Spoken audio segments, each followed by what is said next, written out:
At 7 o'clock on a July morning in 1999, young citizens of Tokyo began to gather outside a shop in the Akihabara district.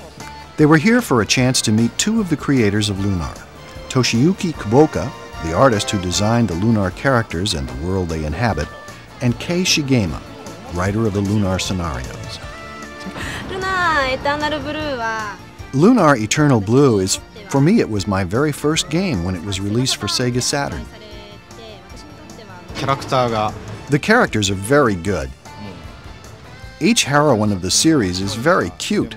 That's why I like them. The world view and music and illustrations are very pretty. I can see that they didn't skimp on anything when they made it. I can see it in the game.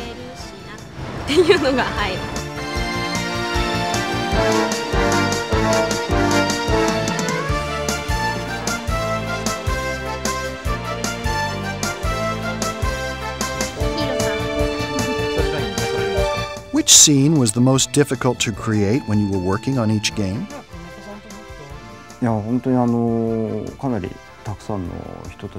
Quite a number of people came to see us, and this was the first time for me to have an opportunity to meet in person with the Lunar fans. I believe this was a very valuable opportunity that I was afforded. Even though it was planned rather quickly, there were so many fans that came. In addition, they spoke of Lunar in such enthusiastic terms, so I was very happy with it. I also noticed that there were more girls than boys present, which I did not expect, and that made me feel good. Though I had to get up early to come here, it paid off, and I am really, really happy to have this. This is Lamina that Mr. Kuboka drew for me. One of the things that really just blows me away is the fact that the US version of Lunar 1 was imported back into Japan by fans in Japan.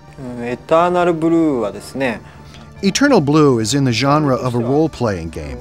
There are animations in the event scenes, and those animations are very high quality.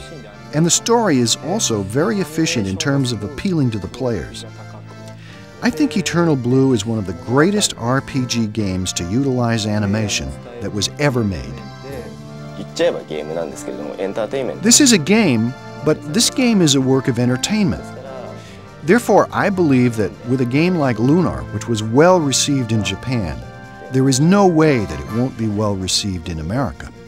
When everything comes together, the art, the music, the storytelling, the characterization, creates a world that's just magical and it sucks players in. I think that's why Lunar is the hit that it is. It was very, very popular in Japan when it was released. It's been released in like 4 different versions, both 1 and 2.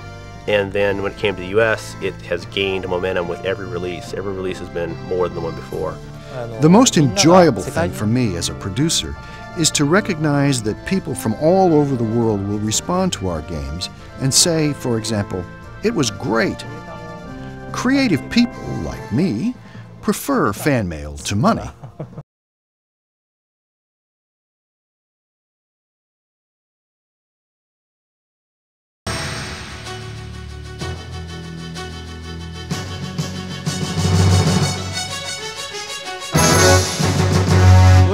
This was the maddening project we plowed our lives into that by any means just had to be made. First, when we made Lunar 1, there were some things that were left undone. The creators involved expressed a desire to finish what they had left undone. And there were a lot of things they wanted to include and wanted to add, but couldn't, either because of time factors or because of the hardware limitations of the Sega CD. Since I am a producer, I believe I know everything. But many people are involved with the project. Perhaps as many as 100 people are involved. One difference between ourselves and other companies is that everybody who has their own expertise, such as scenario writing, illustration, music, and producing, got together and participated in the creation of the story itself. We talked about the story setting as a sequel to Lunar 1. We actually wrote a plot along those lines. In that plot, the original Lunar 1 characters, who had become older, would do an adventure with the new characters. This created the problem of having too many characters to deal with. So, in the middle of our planning, we changed the story to the present one. The flow of the story is one where the heroine, Lucia, never associated with a human being before. But by encountering Hiro, she experiences human emotions, one by one. So we deal with this rather difficult theme. At the start of the game, Lucia comes down from the Blue Star. She's basically an alien who happens to speak the language of Lunar. And by the end of the game, she's grown. You've seen her grow into a real person.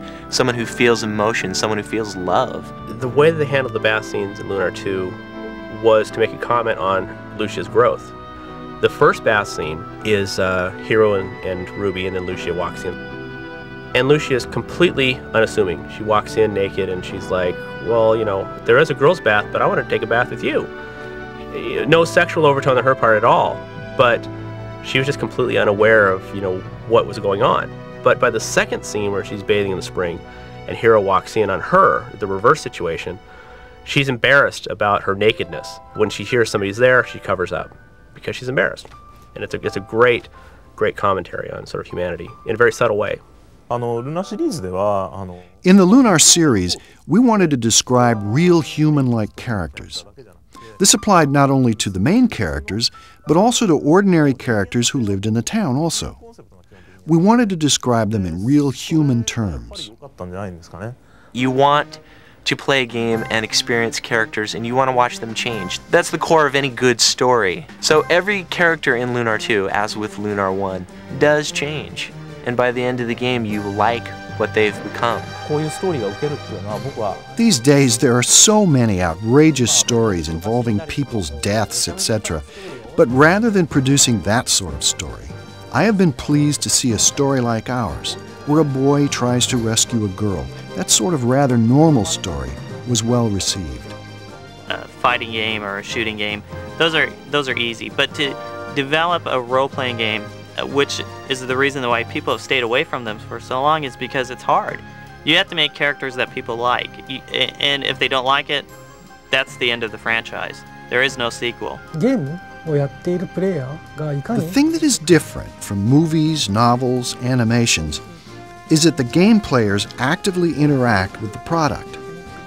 Especially in RPG, the player and the main character become united, and that is one of the secrets or keys to make it a most enjoyable experience in the RPG.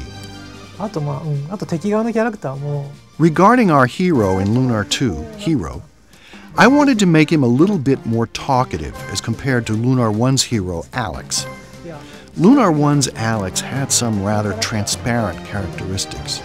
I wanted Hiro to have a little bit stronger of a personality. In that regard, I believe we succeeded. The storyline for Lunar 2 was also a somewhat more sophisticated type of story. So we tried to make the characters appear in a little more realistic manner. This is the main character in Lunar 2, whose name is Hiro. As an initial setup for this character, he was living in a remote desert area with his grandfather. His character was supposed to be an adventurous one, like a treasure hunter. I wanted this design of Lucia to appear in something that looks like a uniform. Here she is wearing a medallion. With this medallion, I tried to symbolize the relationship between the Earth and the Moon by its design. Since the character will become smaller on the game screen, I try to make sure that each character will have some prominent feature besides the clothing they wear, so we can distinguish the character even if the size is small.